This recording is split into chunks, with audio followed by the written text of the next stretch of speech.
Friday Sermon, 7th February 2025. His Holiness, may Allah be his helper, said that under the leadership of the Holy Prophet ﷺ, an army of 1,600 Muslims set out from Medina. An envoy was sent ahead of the army to gather information and check the paths the army would take. This envoy was led by Hazrat Abd bin Bishar radiallahu anhu. In an area where they rested, the Holy Prophet ﷺ saw shining up ahead. He had this investigated. It turned out to be a member of the Muslim army who had proceeded ahead, and the moonlight was reflecting on his helmet. The Holy Prophet ﷺ summoned him and told him that he should remain within the army ranks. This person did not have any means to leave anything for his family or to join the army. The Holy Prophet ﷺ granted him his sheet, which the companion sold for 8 dirhams. He used 2 dirhams to buy food for his family and used the rest to buy sheet and join the army. The Holy Prophet ﷺ smiled upon learning of what the companion had done with the sheet he had given him and said that there would come a time when he would not be stricken by such poverty. It so happened that everything that the Holy Prophet ﷺ said to that companion came to pass. Moving on, Allah support the Holy Prophet ﷺ and the Muslims in spite of Banu Gaddafan's aid to Khaibar. His Holiness, may Allah be his helper, said that the Holy Prophet ﷺ had learned that the Banu Gaddafan had vowed to help Khaibar and had set out with an army of 4,000, planning to attack the Muslim army before they could even reach Khaibar. The Holy Prophet ﷺ wrote a letter advising them to stay out of this battle between the Muslims and Khaibar, saying that God had promised him victory over Khaibar.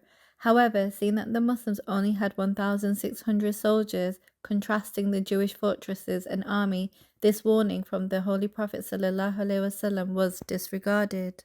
Holiness, may Allah be his helper, said the Holy Prophet ﷺ said he had been held by the mighty awe of God. This manifested once again in this instance with the Banu Gaddafan.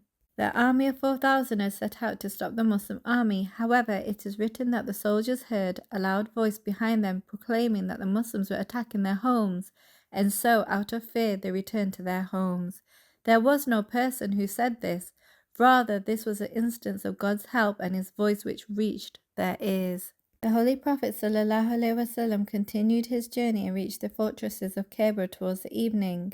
Upon arriving, the Holy Prophet ﷺ instructed the companions to wait, and he prayed for victory. The Jews took pride in security in their fortresses and didn't think that the Holy Prophet ﷺ would ever engage in battle with them. However, the next morning they saw the Holy Prophet ﷺ standing outside. They ran back inside and hid.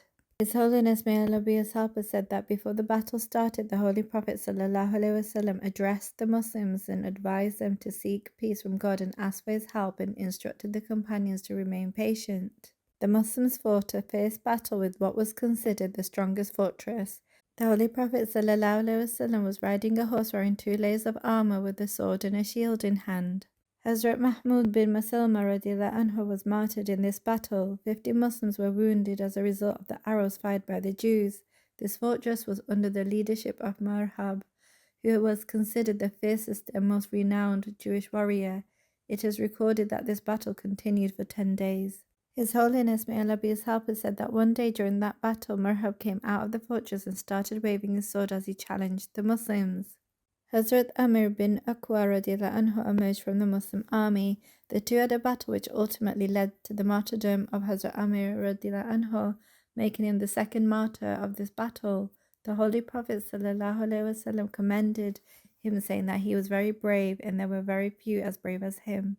Victory prophesied through Hazrat Ali radiallahu anhu. His Holiness, may Allah be his helper, said that over the course of 10 days the Jews continued growing in confidence. Finally, one night, the Holy Prophet ﷺ said that the next day he would grant the Islamic flag to someone at whose hands the Muslims would realize victory. The next morning, everyone went to the Holy Prophet ﷺ to see who the flag would be granted to. The Holy Prophet ﷺ asked for Hazrat Ali radiallahu anhu, who was experiencing an ailment of the eyes. The Holy Prophet ﷺ brought him near, placed his saliva in his eyes, and he was cured as if the ailment had never existed. Then the Holy Prophet ﷺ prayed for Hazrat Ali radiallahu anhu and then granted him the flag. Then God granted such strength to the Muslim army that they were victorious by that very evening. Barhab, the fierce Jewish soldier, was also killed that day during the battle. His Holiness, may Allah be his helper, said that he would carry on mention of this in the future. Hazur ended with an appeal for prayers in light of dire circumstances of the world, especially for Palestinians. There are voices being raised against these injustices, but the ones with power are silent and unwilling to listen to anyone. His Holiness, may Allah be his helper, said that we must focus even more on prayer, for we have no power aside from prayer. His Holiness, may Allah be his helper, prayed that Allah Almighty keeps everyone who is being wronged and persecuted under his protection, and may the world come to its senses.